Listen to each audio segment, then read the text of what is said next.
you got to witness history yesterday, Savannah. The Mhm. Raptors got their first 3-game win streak of the season. Will, I know you're happy about Witness. that. I woke up this morning, no stress at all. You know what I mean? I didn't have to put together tweets about how this isn't working or this isn't working. Okay. It was just chill. You know what I mean? It was chill.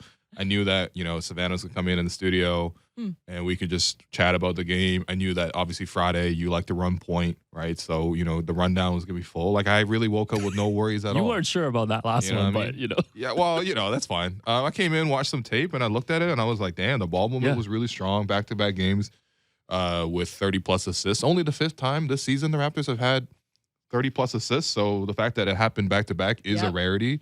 Obviously, that speaks to a little bit as to how bad Charlotte's defense is at times, but at the same time, there's just a lot of really good ball movement for the Raptors who, half-court scoring for them is a real struggle usually. Obviously, they're great in transition, but I thought they just had a lot of sequences last night where they're able to just break down the defense. Obviously, Fred and Scottie working together in that pick and roll connected like 7 times on it, which is a lot.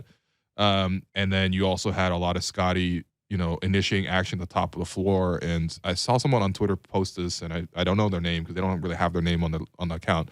But the point that they made was it was a lot of actions very similar to what Golden State would run, right? With Draymond essentially, being Scottie in this case, and you have 2 shooters splitting off of each other with Fred and Gary. I'm not saying that those 3 guys on the Raptors are what, the Warriors have built their foundation on in terms of Steph, Clay, and Draymond, but they were borrowing a lot of plays from their playbook and guys splitting off of each other and getting easy baskets that way. It produces really good ball movement, and I think it was a very watchable product the last 3 games.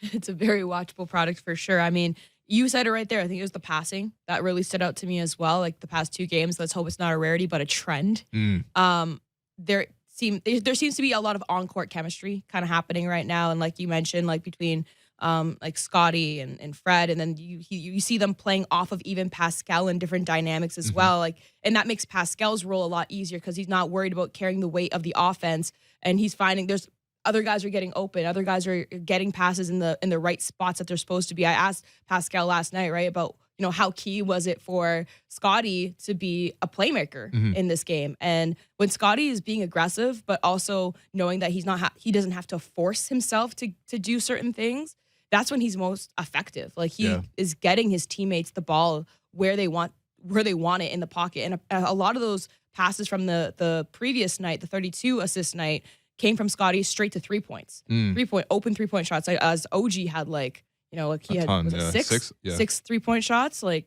a lot of those were from Scottie as well. So when he's put in that position to make those type of decisions, you actually get to see Scottie showcase his game decisions, and they're good ones for the most part. Oh yeah, we can't really complain the past couple of games here. Yeah, I think playing through Scottie kind of increases the overall ball movement for the team. Not to say that he's the only guy who moves the ball really well, but especially because defenses right now are continuing to sort of sag off of him with their opposing centers. That really allows a lot of shooters to sort of play off of him, and that's really allowing him to move the ball side to side.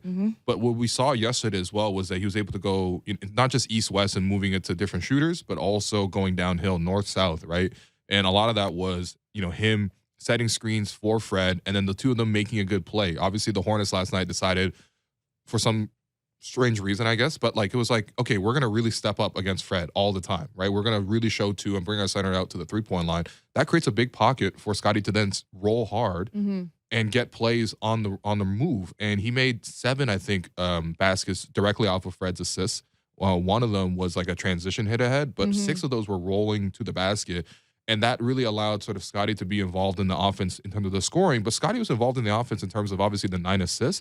But he also even had 5 screen assists, which I know it's like a meme stat, really. But I think it's important when you like the hockey assist. I mean, you are a prolific big. You know what I mean? Like when you set a mean screen and you get your shooters open, you know what I mean? You get somebody downhill, like that's an assist. That's the big man assist. Yeah, absolutely. Like there's the assist that like even it's so obscure. It's so like minuscule in the grand scheme of things. But even when you see a point guard like Fred taking the ball up the floor and like you have your mind kind of like walking or running past them to kind of put some space between the defender and Fred, just because Fred can kind of like slip underneath. That's like it's an unofficial moving screen, but you can't call it because they're all running at the same time. And those little things, like it's the things that people, you can't put what is that? Like what exactly is that? Like those little things also contribute to the kind of like the flow of the offense and getting other guys open and just rhythm in general. But